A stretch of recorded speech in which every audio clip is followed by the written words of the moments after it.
Então, essa semana é a Parashá Balak.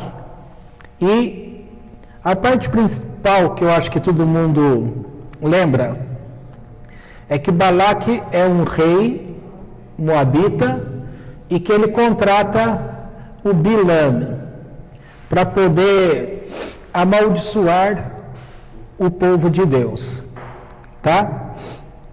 Como que você amaldiçoa alguém? Como que você amaldiçoa alguém nos tempos atuais? Com palavras.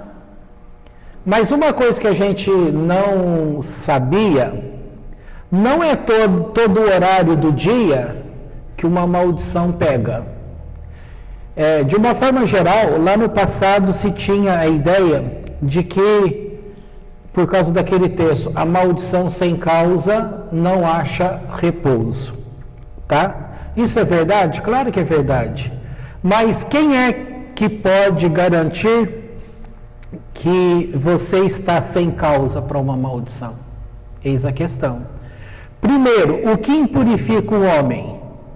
É tão séria essa questão da impurificação que a lei judaica, quando a gente acorda de manhã, o judeu o que ele tem que fazer? Obrigatoriamente, ele já deixa a água perto da cama. Para que ele acordou, fez a oração de Modéani e em seguida ele pega a jarra de água e já limpa as mãos. Por quê? Porque Deus considera que mesmo durante o sono, se você leva as mãos em partes do teu corpo, que são as chamadas partes que devem ser cobertas, como diz a Escritura, você fica impuro. Então, numa simplicidade dessa, você percebe que inconscientemente você acaba se impurificando. Então, como fica essa tese que as pessoas gostam de falar, não, eu sou uma bênção, a maldição não pega em mim, tá? Não é bem assim. Outra coisa interessante daqui, a maldição, ela também tem horário. Você vai ler no Salmo, as setas que voam, que horário? Meio-dia, você tem a madrugada, você tem a meia-noite. Você acha que aquela oração, que até tempos atrás aí no bairro, quando aquela igreja lá em cima funcionava, ela coloca aquele microfone, lá, o alto-falante, coloca bem alto e coloca aquela canção, tá? Para quem está no conteúdo judaico de compreensão, ele vai entender aquelas palavras como idolatria. Se são palavras de idolatria, o que é que está se fazendo, aonde aquele som alcança? Você tem ideia até onde vai esse som? Vocês têm ideia? Vocês nunca pararam para pensar. A física fala sobre o elétron, em volta do elétron você tem o campo, um campo elétrico, e esse campo elétrico em movimento gera um campo magnético, por isso eletromagnético. Um está junto do outro. É tua área, né, que você fez esse curso, é esse curso que você fez? Não, você fez mecânica, né? Então, quer dizer, o que está ao redor dele é o campo, e o campo se estende até onde? Afirma a física, até o infinito. É provado que coisas pequenas em grandes medições dá grandes estragos. Como se prova isso? A teoria do caos, que é conhecida também como como é que é o da borboleta? Efeito borboleta. Você vai falar assim, um bater de asas da borboleta, o que causa? Você vai falar, não causa nada. Mas causa. O bater de asas da borboleta, em X tempo, pode desenvolver um tsunami. Você fala, mas como, Mar? Você nem percebeu. O que é a tua voz? Você põe a mão aqui na frente e fala, oi, você tá? Tá. Quando fala assim, maldita é aquela pessoa, você está soltando esse ar. Você não enxerga, mas isso tem toda a validade, não somente naquilo que se fala como mundo espiritual. Você não está vendo. Você não está vendo agora que aquilo que está no teu coração, que são sentimentos, que o cérebro vai interpretar, e aí você vai expressar esses pensamentos. Como? Com a palavra, ó. Eu acho que. Hoje eu estou aborrecido com você por causa assim, ó. Se você põe a mão aqui na frente, você está sentindo o ar saindo. O que é que está saindo de dentro de você? Sentimentos, teus pensamentos. Como? Pelo ar. Assim como você, pelo pulmão, você enche os pulmões para receber o oxigênio, você, ó, puxou. Agora você, ó, soltou o resíduo. Mas enquanto você está falando, você está exalando pensamentos. Isso impurifica o ambiente que você está, impurifica uma casa inteira, impurifica uma rua, impurifica um bairro todo, impurifica uma cidade inteira, impurifica um país inteiro. E aí quando começa a acontecer um monte de desgraças no país, as pessoas falam, nossa, coitado daquele povo, coitado disso, coitado daquele, por que está acontecendo isso? Tudo fruto precisa acontecer para poder equilibrar estas forças da malignidade. Quem é o agente que faz isso? Deus tem os agentes, que são anjos destruidores. Nós já falamos deles aí esses tempos atrás. Eu nem vou lembrar todos para poder falar aqui também de novo. Então significa que o Balaque, ele queria amaldiçoar esse povo de Deus. Então ele contrata o Bilam, que é o Balaão na Bíblia em português. Qual era o mérito de Balaão? Vamos ver a origem dele? Balaão era da parentela de Labão. Quem era Labão? Labão era o pai de Raquel. Quem era Raquel? Esposa de Jacó. Quem é Jacó? O gerador das 12 tribos. E essas 12 tribos? Quem é essas 12 tribos? Os descendentes de Jacó. E deles lá, qual é o nome famoso? Você tem José, você tem o Judá, tá? Ó, a tribo de Judá, famoso. Então, por causa da tribo de Judá, recebeu-se o nome hoje que a gente fala judeus. Mas naquela época de Abraão, eles eram conhecidos como hebreus. E depois eles ficaram conhecidos como israelitas. Tá? Hoje, como se tem o Estado de Israel, você pode falar os israelitas. Assim como você pode falar os brasileiros. Portanto, existe... Bom, antes de eu entrar nesse assunto, vamos lá. Já falei sobre o Bilam e o Labão. O que você lembra desse Bilam? O que aconteceu de interessante nessa história aí que começa narrando Números 22? Primeira coisa, quando Balaque mandou homens para poder levar a oferta para Bilam, Deus vem falar para ele, não vá com estes homens. E tem um texto aqui no site do rabad.org. Ele vai, se você quiser ler depois, você olha lá que ele vai falar sobre maldição. Aquele que te amaldiçoar será amaldiçoado, quem te abençoar será abençoado. Uma palavra declarada lá no tempo de Abraão, tá? E nesse texto vai falar bastantinha coisa sobre esse tema.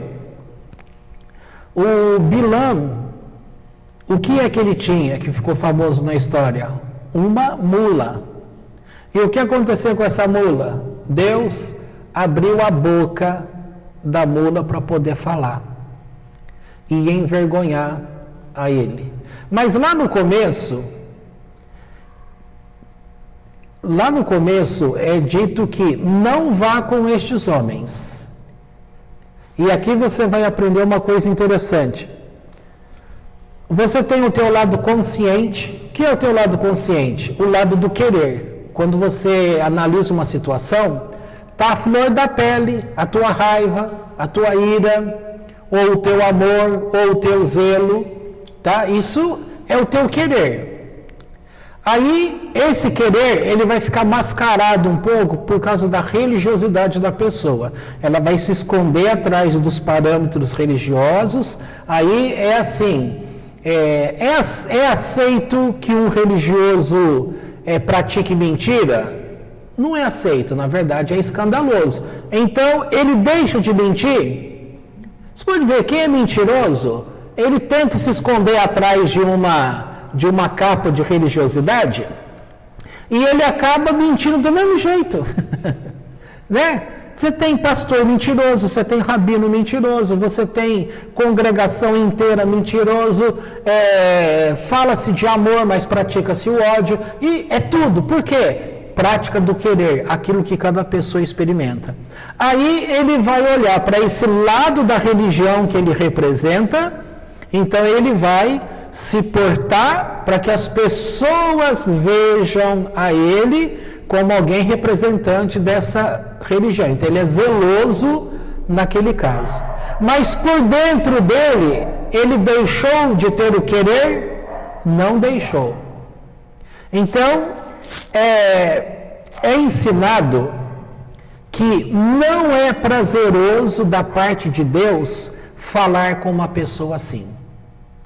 Muitas pessoas, em qualquer lugar aí, seja nessa linha que a gente chama hoje de espiritualidade, que não tem um vínculo com Deus religioso, tem vínculo com Deus, aquele que é o Criador de todas as coisas. Mas este Deus Criador de todas as coisas não é o Deus da religião. Porque o Deus da religião, as pessoas pintam alguma coisa a mais sobre ele. Então, distorce aquilo que é Deus. Por isso que faz essa distinção.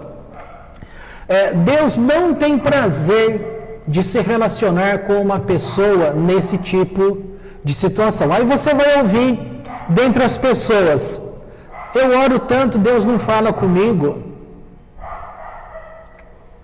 Agora, quem é Deus? Deus não é uma representação que essa pessoa está se referindo como algo espiritual. Se ela ora tanto a Deus e Deus não responde, então o problema está em Deus ou está nela?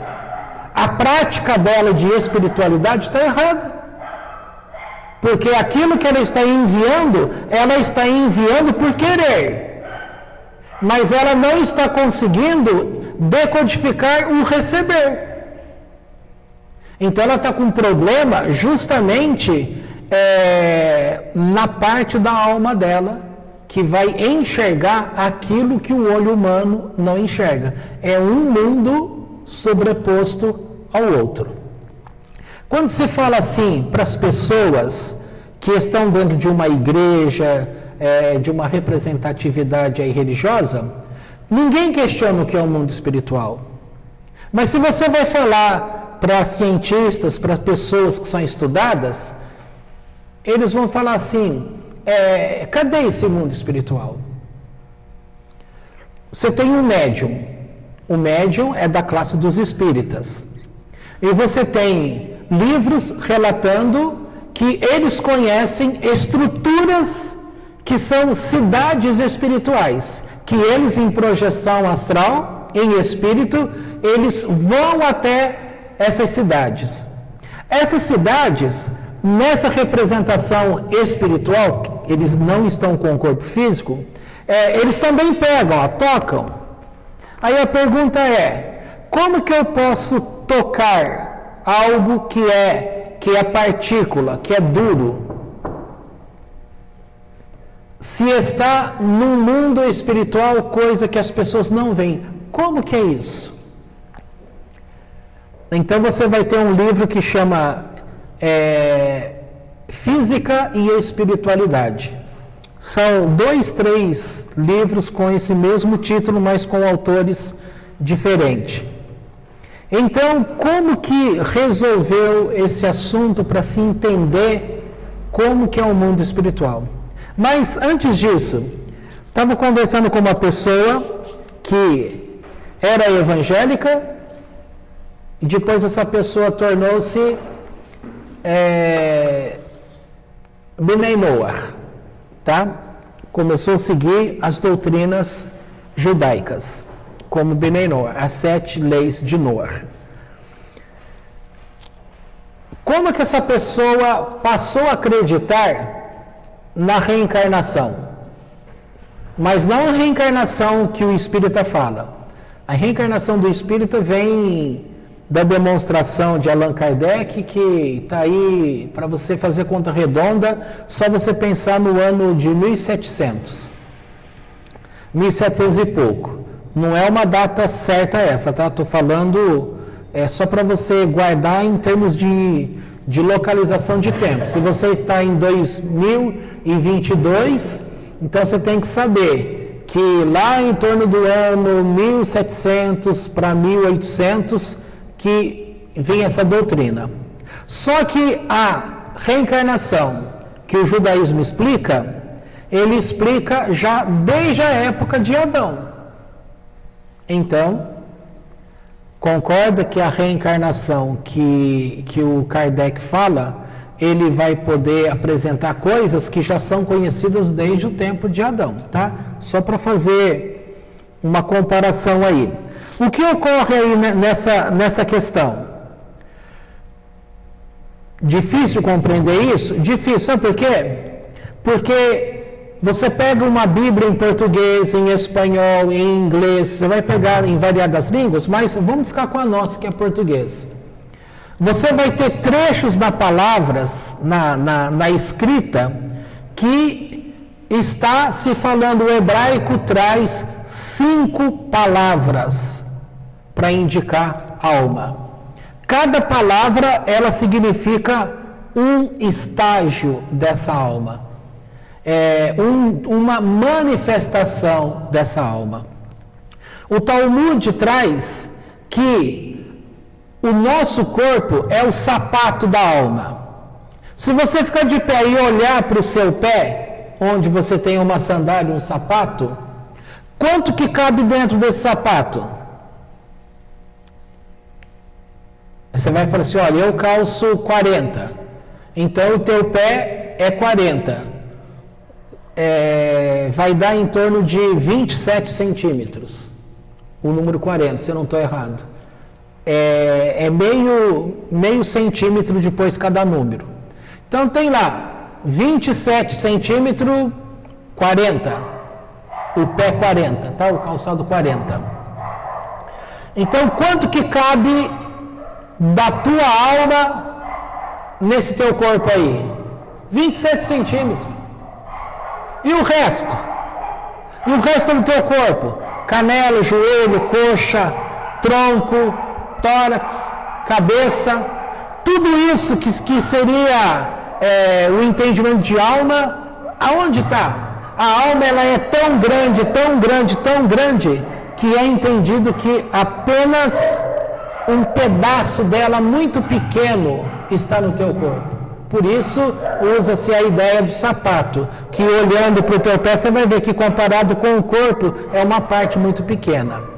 Tá? Não leve ao pé da letra, não está dizendo que a alma está lá no pé da pessoa, não é isso. Está fazendo uma comparação com o tamanho do pé, e nem é tamanho do pé em centímetros, como eu disse. Está dizendo que o sapato no corpo humano equivale à alma que está no corpo do homem. Agora você pega a Bíblia em português, em todos os textos onde traz apresentação daquilo que é manifestação de alma para uma pessoa, você sempre vai encontrar a mesma palavra em português. Alma, alma, alma, alma, alma, alma, alma, alma. Ora, ou seja, o que eles vão entender? Nada. Nada. Não houve um tempo que, se a gente falasse assim, carro de transporte. Carro de boi é carro de transporte? Sim? Carro de boi, charrete. A gente vai lá em Poços de Caldas, adorava ir lá para fazer um passeio de charrete. Você já foi passear de charrete em Poços de Caldas? Então, é um carro de transporte? Aqueles primeiros carros no Brasil, o famoso Fordinho 29, lá do ano 1929, é um carro de transporte? É. Fiat 147, é um carro de transporte? É. Mercedes-Benz, caminhão, é um carro de transporte? É. Scania, aquele caminhão grandão, é um carro de transporte? É. Agora, Fusca é um carro de transporte? É. Tem como comparar um Fusca com uma Scania? Ou com a charrete? Ou com o carro de boi? Ou com o Fordinho 29? Não tem, são coisas diferentes. É diferente potência, é diferente conforto, é diferente segurança, estabilidade, é tudo diferente. Então, se eu usar para tudo que for falar sobre um carro, eu usar carro de transporte, e se eu estou falando de caminhão, se eu estou falando de vagão de trem, como transporte, que é um transporte, e se eu falar de um navio, que também é transporte, e se eu falar de uma carga em avião, que também é transporte, agora eu vou usar carro de transporte para comparar um avião com uma charrete, com o Ford 29? Não dá. É isso que acontece com a palavra traduzida em português para alma. Em português não tem a diferenciação daquilo que o hebraico traz para nefesh, ruach, neshama, hayá e yehidá. Aí as pessoas não aprendem. E se não aprende, aí quando fica falando, fala um monte de besteira. Fala-se daquilo que não sabe, não conhece. Tá? Mas, voltando. Então, o que acontece? O professor físico, que ele também é espírita, aí ele falava assim, que quando ele visitava essas tais cidades, ele perguntava para os espíritos, mas como tudo isso aqui é formado? Ele relata lá na aula dele. Aí o espírito, ao invés de falar para ele como que era, falava assim para ele, mas você não é físico? Você não é cientista? Se vira, vai estudar. Não dava informação para ele, não. Ele foi pensando, e aí você tem os estudos, e aí eu não vou lembrar a fórmula para poder te falar aqui, mas uma fórmula mais famosa que todo mundo conhece, que vem de Einstein, é E igual a M vezes C ao quadrado, que é energia igual a massa vezes velocidade da luz ao quadrado. Então traz uma máxima aqui, que nesse mundo que a gente vive, nesse universo que a gente vive, nada pode superar a velocidade da luz. Nada. Tá? E aí, se tem uma coisa que chama tudo que vai ser falado, então, se eu estou falando, esse vento aqui, esse som, ele vai chegar até o teu ouvido, ele está percorrendo um caminho. Então ele está percorrendo esse caminho que chama espaço-tempo. Isso demora um tempo. Às vezes você está lá assistindo televisão, o repórter que está apresentando lá no estúdio vai falar, olha, nós vamos falar agora com o fulano de tal, que está lá no lugar dessa manifestação. Aí aparece a imagem daquele repórter, ele já sai falando em seguida. Você pega em alguns segundos, ele está ali parado. Por que ele está parado? Isso aí chama delay. O que é esse delay? É esse tempo que leva na transmissão. Entendeu? Por isso que ele fica ali parado. Não é que ele está parado que nem bobo, não sabe o que fazer. Para ele o som não chegou ainda. Ele ainda está esperando o som da voz da pessoa chegar lá no ponto para ele poder responder. Bom, esse caminho percorrido é chamado comunicação local. Aí você pensa, local onde? Pensa no universo que nós estamos. É um local. Comunicação local neste universo local, então ela vai respeitar a velocidade da luz. Nada pode ser acima da velocidade da luz. Por quê? Porque senão a massa, quanto mais próximo a velocidade da luz vai chegando, a massa aumenta muito, fica enorme e vai precisar de tanta energia para poder movimentar aquilo que não é viável. Tá? Bom, tudo isso que eu estou falando tem a ver com a física propriamente dita. Só que tem uma coisa que é uma comunicação chamada não local. Ou seja, ela não percorre distância. Pensou, você já captou. Então, se Deus está, vamos pensar em Deus nos céus. Deus quer falar com você. Ele vai falar assim, como disse para Abraão. Abraão, em seguida Abraão fala, Senhor. A frase famosa de Samuel. Deus vem e fala, Shemuel, e ele não sabia quem era, estava sendo treinado ainda, era criança, e aí o sacerdote ensina para ele, olha, quando você ouvir a voz, você fala, Senhor, porque o teu servo ouve. Essa comunicação não tem delay, não tem som que percorre na velocidade da luz, não tem distância percorrida. Deus está aqui no céu e o Samuel está aqui embaixo. Quando ele fala Samuel, é instantâneo. Samuel já ouviu aqui. Quando ele responde, Deus já ouviu em seguida lá. Quando ele fala lá, já ouviu aqui em seguida. Não tem caminho de transmissão, tá? Você está acostumado a ver desenho de cérebro? Que você vê um lado assim, outro lado aqui, e geralmente mostra uma divisão aqui no meio, né? Um corte, um sulco, tá? Então, a representação é hemisfério norte, não. É hemisfério esquerdo e direito, tá? Aí, quando um lado do cérebro vai comunicar um sinal para o outro lado, o que eles descobriram? Não tem contagem de tempo, é instantâneo. Ou seja, fisicamente falando, isso aqui está fora, não tem explicação. Então, olhando para essas questões assim, você já começa a apontar para a espiritualidade no nosso meio. É uma existência que é presente, mas não é transmissão não local, é local. Portanto, isso é um sistema chamado de quântica. Então, nesse sentido, por isso que fala espiritualidade vinculada à física quântica.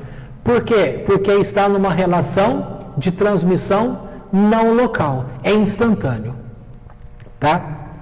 Agora, o Eterno, quando ele precisa falar com alguém, ele tem prazer em falar com Moisés. É certo isso? É provado, é certo. Tinha prazer em falar com os profetas, mas era cara a cara, como era com Moisés? Não. Era através de visões, e essas visões precisavam de uma interpretação. Mesmo assim, era um prazer para Deus? Era. Agora, nós estamos num ponto aqui onde há um profeta. E dentre o mundo de então, ele era considerado um profeta maior que Moisés.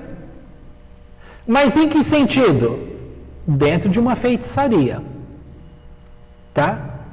Porque o campo de ação dele era feitiçaria. Balaque também era um feiticeiro.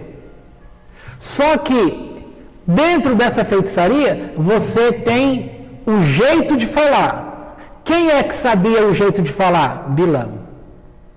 Mas ele não sabia onde falar. Quem é que conhecia onde falar? Balaque. Então eles se unem porque um sabia o local e o outro sabia como falar. Aí Deus vem e aparece para Bilam e fala para ele: você não vai amaldiçoar esse povo. Lembra? Era o querer dele, tá?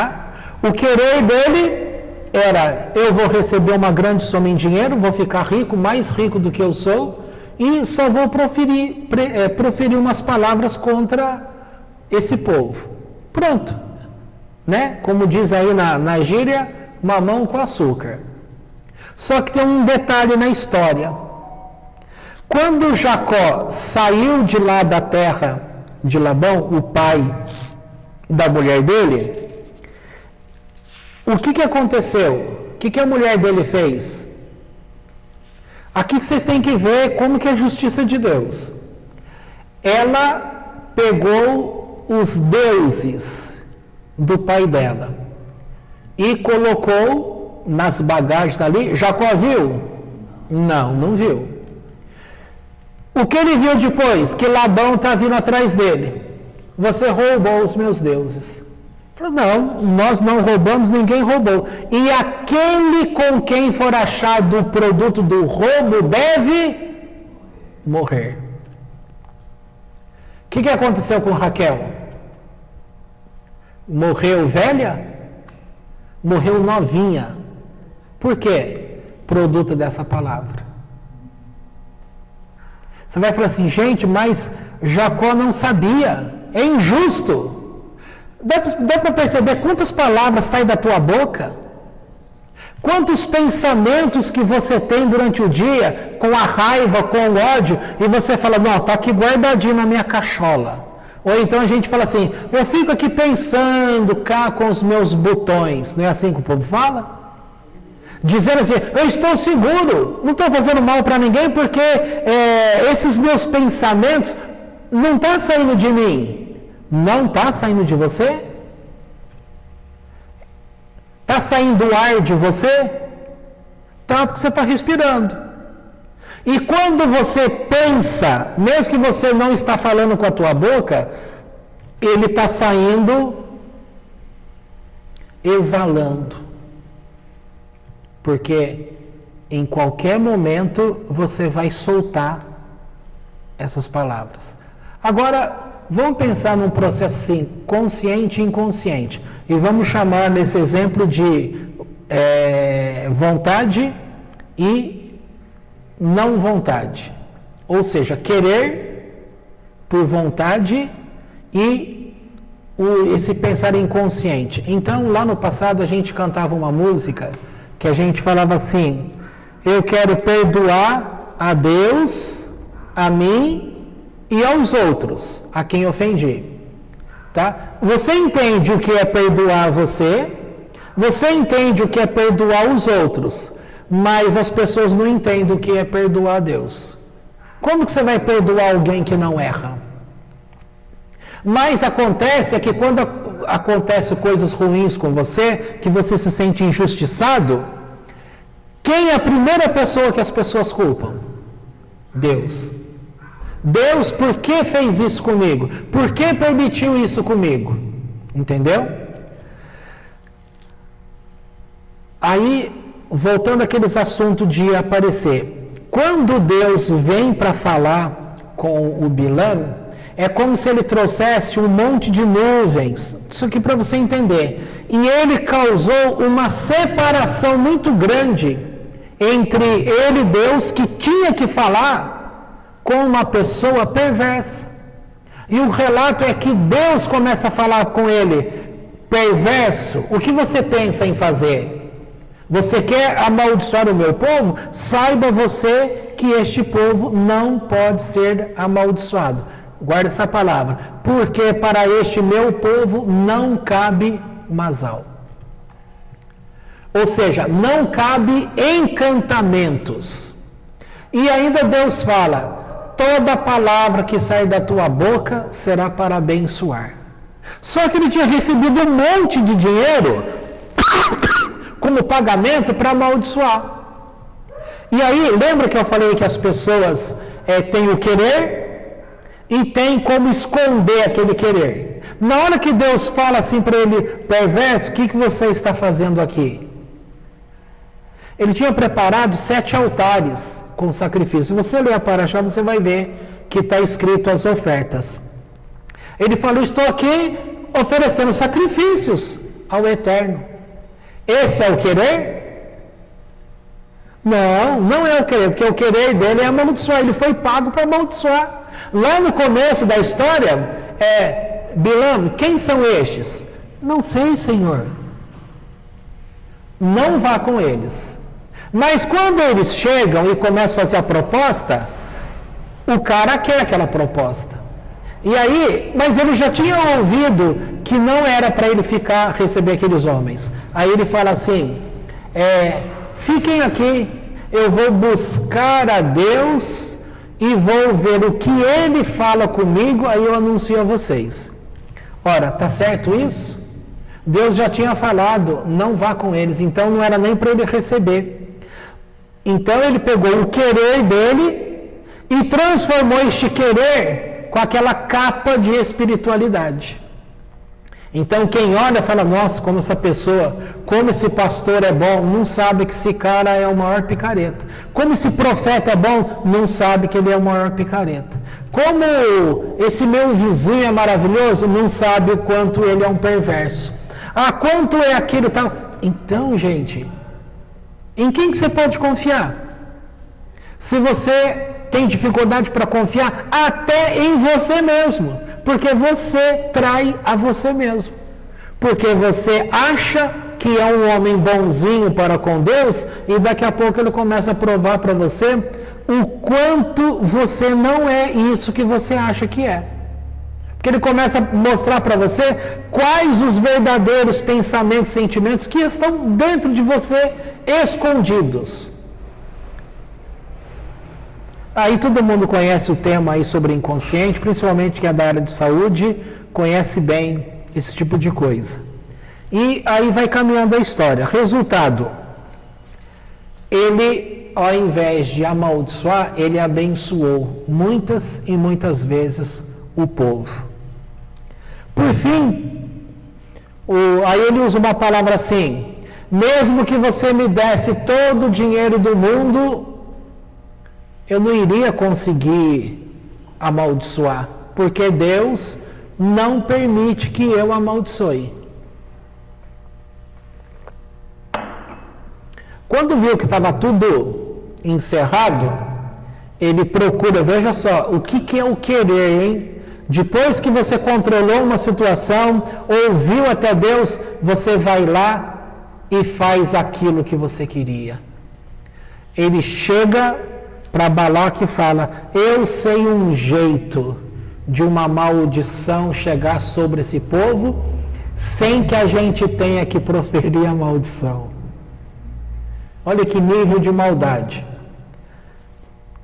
Pela história, alguém lembra qual foi esse conselho maligno que ele deu? Vocês têm ideia? Ele falou assim, pegue as mulheres midianitas, e aí também traz as mulheres, não sei se foram usadas também as moabitas, mas pegue as mulheres de midianitas e faz uma festa, faz uma feira do vinho, coloca lá a feirinha, coisas para vender, e quando o povo, os hebreus estiverem aqui por perto, coloque as moças mais, é a técnica que se usa até hoje. Vai ver corrida de carro, vai ver um salão do automóvel, você tem lá um tomóvel, você tem lá o automóvel, né? Todo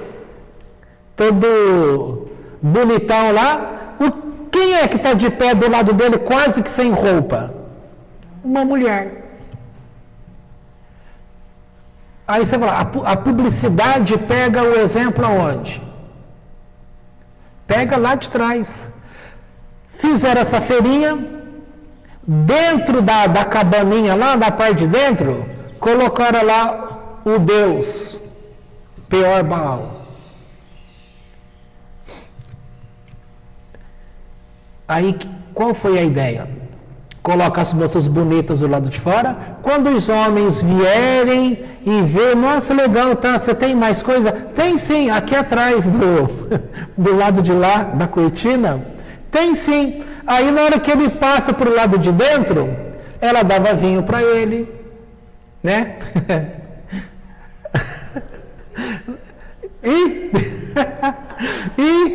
e tudo mais. Aí tinha um ato sexual ali. E quando ele estava bêbado, já ali, já está passado, ela então oferecia o altar e ele se dobrava diante do altar. Deus estranho. Qual é o primeiro mandamento do 613? Se você não sabe disso, o primeiro mandamento é: eu sou o Senhor teu Deus, quem te tirou da terra do Egito. Não terão para vocês outro Deus. Primeiro mandamento. E eles estavam caindo aonde? No primeiro mandamento. Resultado: muitas pessoas morreram. Não me lembro se é nesse caso aqui, mas se eu não estou enganado, 24 mil morreram. 24 mil morreram. Deus trabalhou, Deus impediu que a maldição dele, tudo que ele falava tinha que ser ao contrário. Você vai ler no texto aí, traz isso, inclusive, esse texto que eu falei do Rabat.org. Está lá dizendo, num dado momento, diz assim: o reino dos teus reis não terão fim. Ora, mas o que ele queria dizer na verdade? Que os reinos seriam tudo picotados, não teria, entendeu? Não conseguiria se firmar. Depois que Deus fez tudo isso no meio do povo, falou: agora livrei o meu povo, agora está tudo certo. Vem ele. Então, olha, Balaque, tem o seguinte: você me pagou e eu não vou te decepcionar. Eu não pude proferir as palavras lá para amaldiçoar pelo motivo do pagamento, mas eu te dou uma dica. Se você levar este povo a pecar, coloque as tuas mulheres de Midian, que são belas mulheres, e tal. Isso aqui, tudo que a gente falou. Eles caíram. Tá? Então, não tem como quem não cai. Esse negócio de você falar, a maldição sem causa não prospera. Não entre nessa. Porque o motivo está, primeira coisa, o meu povo sofre por falta de conhecimento. Nós estamos falando, o povo sofre porque eles não sabem o que é a alma que habita o corpo deles. E que essa alma que habita o corpo deles é o sapato. Eles não sabem a existência de mundos. Mas estávamos falando do físico que queria provar. Então ele pega duas formulações que foram feitas, um outro físico vem e faz a junção destas duas e estabelece uma, que fica com o nome de E igual H vezes F, onde F é uma frequência. E aí, como a fórmula do Freud, eu estou na área da psicologia, eu vou falar de Freud, mas não é Freud, tá? É o Einstein. Como na fórmula do Einstein está dizendo que E igual a M, ou seja, está dizendo que massa é energia concentrada. Então, ela é intercambiável. Então, você tem aquilo que é massa, que você está vendo, que é um produto, ó, essa mesa aqui é massa.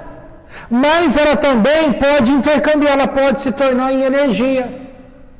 E quando é energia, os elétrons vão funcionar como onda.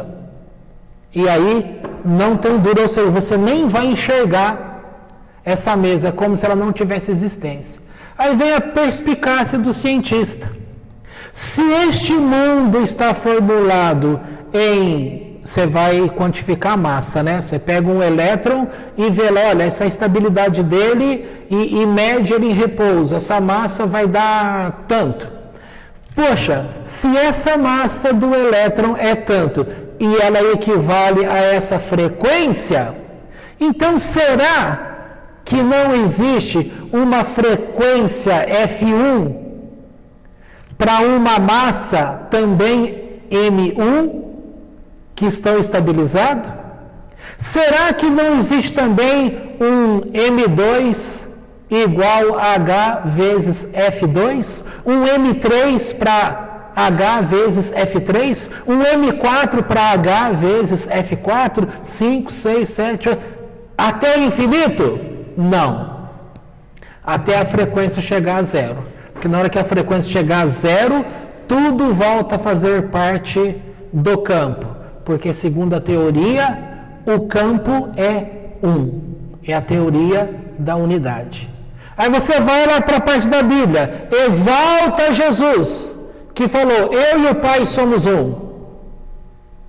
Então você pode falar assim, legal, porque eu e o Pai também somos um. Você e Deus também é um.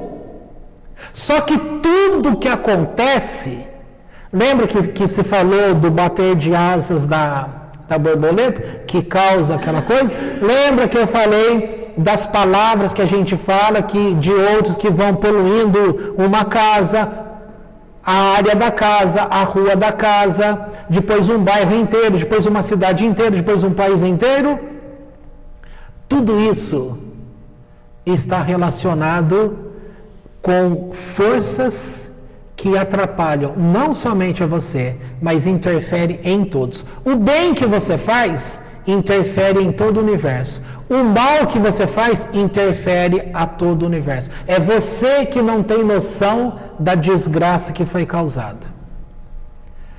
Assim, só para ideia, há pouco tempo, não teve uma desgraça lá em Petrópolis?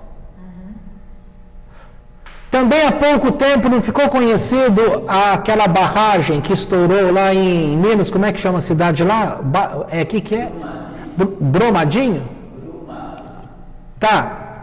Todo mundo ficou sabendo, viu lá a imagem pela TV, quando estoura aquilo lá, depois aquele monte de gente que ficou preso naquelas lamas, carros sendo encobertos, aquela coisa toda.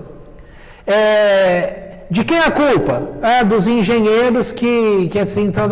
Você vai voltando, se fosse possível fazer isso. Voltando. Onde é que a gente poderia parar? Nos pensamentos exalados de pessoas. Falei, nossa, é grave assim? É.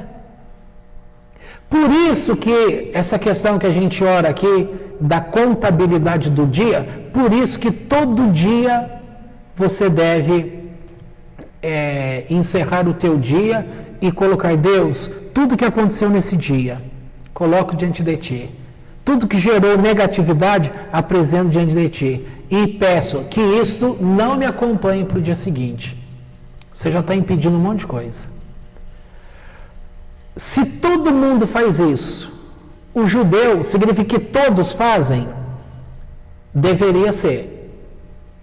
E se todos que acompanhem a Torá também aprendessem a fazer isso, porque isso eu recebi o ensino de Deus, mas depois lendo uma porção do Zohar, sabe o que estava lá? Isso. Justamente com o mesmo nome, contabilidade do dia. Se Deus dá uma ordem dessa, o que Ele está querendo fazer? Poupar todo o universo de desgraças. Mas aí, como as pessoas não respeitam e não fazem, aí você vê manifestação na natureza, que é para equilibrar estas forças que foram geradas como espiritual. Ou seja, vocês entenderam por essa explicação da física o que é um mundo espiritual? O mundo espiritual real tem que ser dentro desse onde nós estamos. Se eu estou te vendo, você está me vendo, se eu estou sentando numa cadeira, apoiado numa mesa, e tudo é materializado, significa o quê? Significa que conglomerados de milhões e milhões e milhões de átomos que juntaram, fizeram o nosso corpo. Tudo isso, segundo a física, é manifestação do campo cósmico. Essa manifestação, conforme vai usando um jeito de concentração, vai dando origem às coisas. Tá certo? E para você representar num plano, então eu traço uma linha aqui assim, ó, só para você entender. Então isso aqui é uma linha. Aí o elétron, ele está assim, ó. Isso aqui é uma frequência, né? Aí chega aqui num certo ponto, que começa a fazer assim. Aí chega aqui nesse certo ponto que ele começa, ó. Sabe quem é isso aqui? Aqui é onde a probabilidade maior é onde se encontra o elétron. Então, se aqui há uma conglomeração total, sabe quem que é aqui? Pode ser você. Então, você é um ponto que a frequência está tão alta que ela individualizou você no campo. Isso é a física que fala, é coisa legal. Aí, está materializado. E o que é aquilo que também faz parte do campo e que você não está vendo? Então, para a física quanto mais alta a frequência, mais individualizado, materializado. E quanto mais vai abaixando a frequência, vai ficando sutil, vai ficando espiritualizado. Então, naquela fórmula lá de M igual H vezes F, seria isso aqui que a gente tem. Mas se eu encontro M1 igual H vezes F1, então eu tenho uma frequência abaixando. Se está abaixando, o meu olho já não enxerga mais. Vamos supor, tem um anjo aqui. Se a gente não está vendo, é porque ele já está fora dessa frequência. Mas ele tem massa, porque ele está aqui com uma forma de anjo. Como que ele tem existência? Como que aqueles anjos seguraram o pão, seguraram a carne que Abraão ofereceu para ele? Como que ele pôde se relacionar? Então, tudo isso está dentro de uma frequência que está, ali no caso, era visível para ele. Tá? E aqueles que têm esquizofrenia? Que ele está aqui parado assim, ele começa a conversar aqui. Para ele, aquilo que ele está vendo é real. Mas os médicos acham que isso é uma função apenas da cabeça. Porque tem coisas que você pensa pela cabeça, é verdade. Mas tem muitas dessas situações dessas pessoas que são seres que estão ali materializados. Ele está vendo de verdade. Mas você não vê por quê? Porque a frequência está diferente. Ela está vai abaixando. Você tem lá os mundos que a Kabbalah coloca. Qual é o último mundo criado? Asiá, onde nós estamos. Qual é o mundo de cima? O primeiro de cima, Yetzirah, aonde estão os anjos. E tem outro mais acima? Tem, Briá.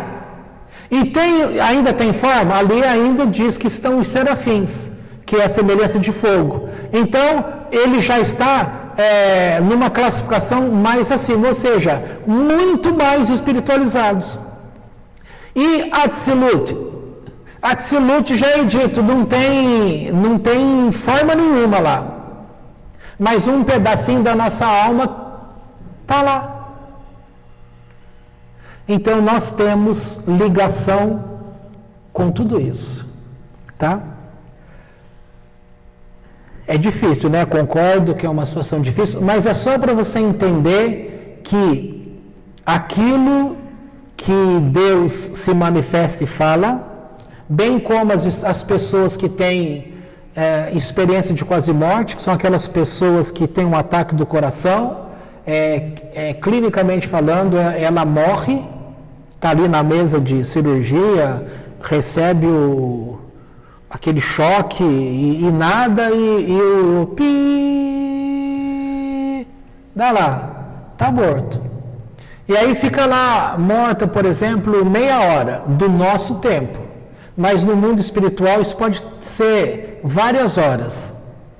E aí tem um julgamento, acontece todo um monte de coisa lá, a pessoa vê, aí ela está ali até na sala, recebe, olha, você tem que voltar para o corpo, você Tem coisa para fazer ainda. Ela chega ali, ela consegue descrever depois o que os médicos e enfermeiros conversaram, quais os familiares que ali estavam, o que eles conversaram, qual foi. Ela sabe tudo, porque vê. Mas estava ali do lado do corpo e eles não conseguiam enxergar, mas ela estava ali. Tá? Isso é uma prova desse mundo espiritual. As situações que elas veem, como cidades, árvores, determinados pássaros, pessoas, tudo aquilo que ela está vendo é material, mas é materializado dentro de uma frequência diferente da nossa. Deu para entender? Então é assim que se teoriza o mundo espiritual. Mas é aquilo que eu falei no início, nós que estamos acostumados num serviço a Deus, você não precisa de uma formulação física para poder falar para você que algo é existente, porque você sabe que é existente, você vive isso. Se você já viu anjo, se você já viu... e o fantasma? Fantasma não existe. Quem te disse? É muito legal. Aí eu lembro um livro evangélico da Ana Mendes Ferrell, lá em torno da página 100. O livro chamado Regiões de Cativeiro. Mostra lá pessoas que morreram e estavam ligadas a determinadas classes de demônios que estavam naquela cidade, vindo todos eles com aquelas pessoas. Para aquela época, eu não conhecia esses assuntos. Então eu disse para vocês, deixa isso aí de lado. Quando a gente tiver condições de entender, a gente volta a falar. Pouco tempo depois a gente pôde compreender e entender. E hoje, pelo judaísmo, pela Kabbalah, isso é um assunto pacificado. Um assunto já sabido, conhecido, você anda nele de trás para frente. Tá? Então é tudo muito, muito tranquilo. Então, voltando... É importante, por exemplo, você encontra uma mulher grávida, está lá com a barriguinha, tá? Imagina, você, o casal aí, você ia ter coragem, uma mulher grávida que você não conhece, não parando ela na rua, né? Você vai numa farmácia, aí a atendente, você vê que ela está com a barriguinha grávida, aí um alerta aqui, cuidado. Porque essa senhora aqui foi lá no mercado e viu a mulher, fulana está grávida, era conhecida. Nossa, fulana, você vai ter neném? Ela falou, não, dona fulana de tal, eu não estou grávida, não. Então, teve um lugar aí, que uma reunião de igreja aí, a pessoa estava saindo, vem uma outra mulher, cheia do Espírito, entre aspas, põe a mão na barriga dessa pessoa e fala, que Deus abençoe essa criança. Só que essa mulher não estava grávida. Estava gorda. Entendeu? Então, antes de você for falar o que eu vou dizer agora, procure saber se tem criança ali mesmo. Então, não tem vergonha de perguntar, fulano, você está grávida? Eu estou grávida. Aí você, então, pode falar assim, que o eterno Deus possa abençoar essa criança que chegará nesse mundo, que ela venha como uma boa alma para iluminar esse mundo. Você está fazendo um bem para aquela mulher. Para ela, dependendo da crença que ela tem, sei lá, a tua palavra entrou num ouvido e saiu no outro. Mas você que conhece a estrutura de mundos espirituais, você sabe que a tua palavra, você está proferindo uma bênção. E você, com essa palavra, vai saber o que é que pode estar sendo mudado como decreto até a descida dessa alma para aquele dia de 9 meses para chegar ali. Quem sabe aquela criança iria nascer com uma doença e com esta bênção que você colocou, Deus desfez o decreto. Então a gente tem que aprender, porque conhecimento não é para ficar guardado. A gente tem que aprender, ao invés de ficar sendo uma bomba só para coisa ruim, que a gente seja uma bomba para coisas boas. Então, estou dando um exemplo simples. Viu uma mulher grávida? Olha se o marido dela não é muito forte. Com toda a educação, não seja entrão como um monte de gente que é. Tudo dentro de uma educação, percebeu algo favorável? Use a tua boca para abençoar. Tá? Isso faz toda a diferença. Use a boca para abençoar tudo que a gente puder. Talvez a gente esteja aí quebrando um monte de decreto simplesmente. Por que a gente abençoa os alimentos? Tudo para elevar, para fazer subir de nível as coisas. Então, quando você come a salada, olha, beterraba dá em árvore, né? Todo mundo sabe, cenoura, beterraba, cebola, tá tudo na terra, tá? Mas na hora que você come, e principalmente quando você dá a bênção, quando você dá a bênção vinculado com este produto que é da terra, você está elevando para o reino material e para o reino animal. Porque você está num padrão em cima. Se você está em cima, tudo que está abaixo está junto, você santifica. É por isso que a gente tem que dar graça nas coisas, para poder tudo santificar. Então, quando vê o exemplo da criança aí, a gente possa abençoar. É fácil? Não é fácil. Porque ontem eu tive a oportunidade de fazer isso e não fiz. Não fiz. Por quê? Eu não fiquei certo se ela de fato estava grávida. Porque eu não queria cometer o erro. A gente tem que aprender com os erros. Aí já tinha 3 pessoas atrás de mim na fila. E aí se eu pergunto para ela, você está grávida? E ela fala, não estou grávida não. Pronto, aí eu olho para trás, está todo mundo rindo de mim. Aí eu não queria isso. Mas eu pensei, olha, essa mulher até outro dia era magra. Agora ela está gordinha assim, ela está grávida. Aí eu queria falar para ela, olha, que Deus abençoe essa criança e que ela venha a este mundo para ser iluminado, diferente, com a bênção de Deus. Mas aí eu fiquei com vergonha do ambiente, de dar uma bola fora, disse aquilo, tal. Então, não seja entrão. Eu vou ter oportunidade ainda para voltar lá, porque tem alguém em casa que gosta de remédio. E eu preciso ir lá. Quando eu for lá de novo, se ela está grávida, a barriga vai estar maior. Não é mesmo? Isso. Então, eu vou ter como chegar lá e dizer uma bênção para aquela criança. Sem ser entrão, com todo respeito, sem entrar em intimidade da pessoa, sem nada aí vinculado com essas coisas que as pessoas fazem. Tá? E pronto. Usa o conhecimento para abençoar. Tá bom? E aprender a falar as palavrinhas, né? Quando a gente falar alguma coisa, você vai dar um exemplo de alguma coisa ruim, você fala, Deus me livre. Né? Você fala, Deus me livre.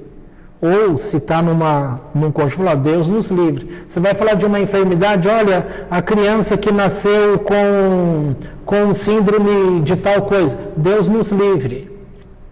Ou então, vai falar quando um judeu fala de um nome, de uma personalidade muito negativa, eles usam uma expressão em hebraico que significa que seu nome seja apagado.